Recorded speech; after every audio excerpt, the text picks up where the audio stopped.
Hello, and welcome to Year the Vampire. This week we watched Renfield. I was pleasantly surprised. Yeah, I figured I'd enjoy it at least to an extent, but it was funnier than I was expecting. And a lot bloodier than I thought it was going to be. That's why it was funny, because gore is funny, right? Sometimes.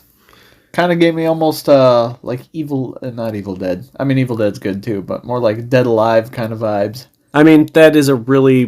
That's a good movie. I like Dead Alive. Brain Dead, for those who like the alternate name. A lot of times movies have different names in different countries. It's just something that happens. Usually because they need to change it up from something that already exists so it doesn't get confused, or if somebody has like some kind of trademark. Fair enough. Anyways, back on to Renfield. The plot's pretty simple.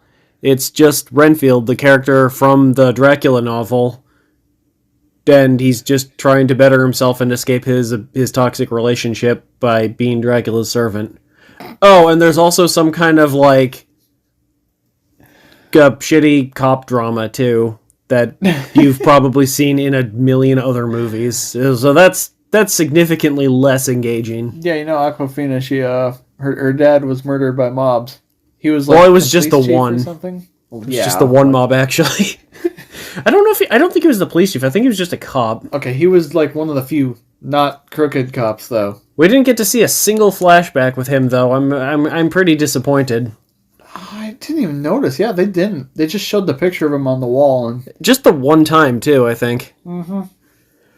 But yeah, it's not a complicated plot. It's pretty straightforward. So acting. What'd you think of the acting? Pretty good. Is that all you have to say? Pretty good?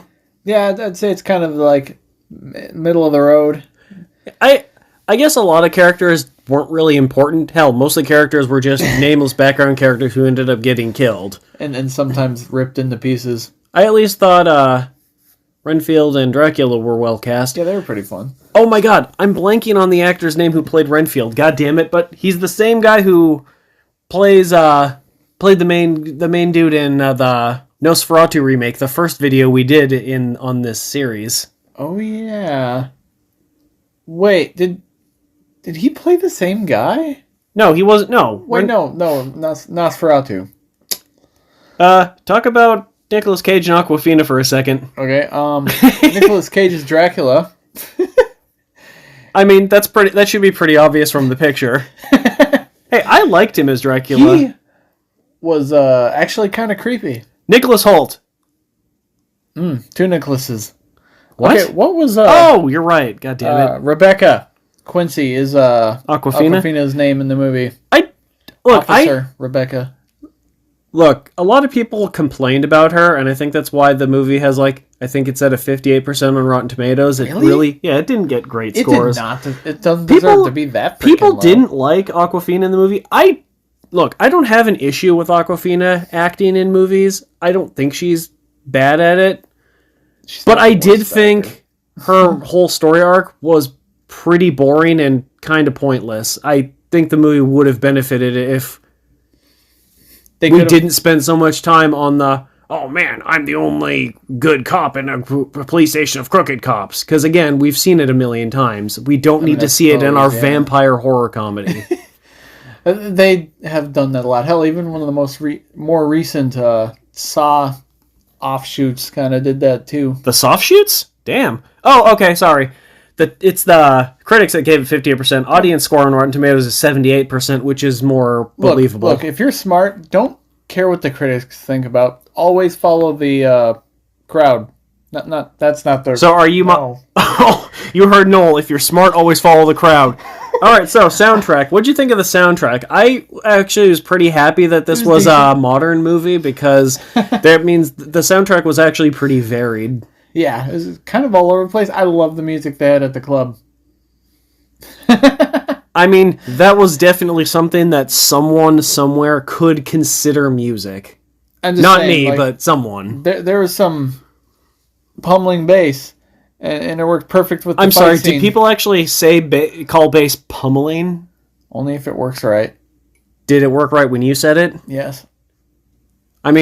He cut off a guy's arms with a serving platter. I don't think that's pummeling. It was just the adrenaline. I mean, but yeah, I don't know. I like the sound design. I think the music worked really well in the different kinds they used. I liked all the. Oh my god! I'm sorry. I'm just. I'm not doing this well tonight. It's we did late, this. But... Yeah, it's been late since we've been doing this, and we haven't been catching up with all our other videos. But yeah, I don't know. I don't have like a lot of specific things. I just thought the sound design overall was good. It worked, and it wasn't distracting, so it's really what was important. Cinematography. I'm really glad that this wasn't another video game movie from the early 2000s because while there was some really fast editing in this movie, I could at least see what was going on. It didn't jump every like half a frame. And it also just didn't have the camera constantly shaking. It did focus surprisingly a lot on, well, not even surprisingly, it focused a lot on the gore. Like the action scenes are really quick, but it always lingers on the gore. And there is an absolute abundance of it. Yeah, it's such a bloody movie. Like, most of the time, it's not even realistic looking. No, I guess we could go to the special effects part. Oh, I thought... Well, we could do a bit more... What is there? Something else you wanted to mention? Or they use some goofy angles in some scenes, which is fitting for this movie because this movie is goofy as fuck. Yes. Special effects. As we mentioned, a lot of the special effects are just gore, like people getting like blown up.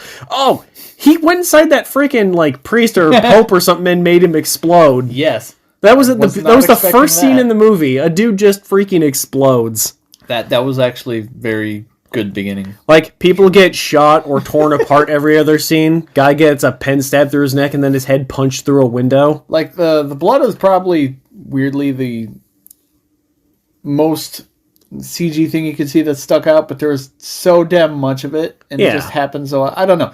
I didn't find it bad. Oh, and Nick Cage's different, like...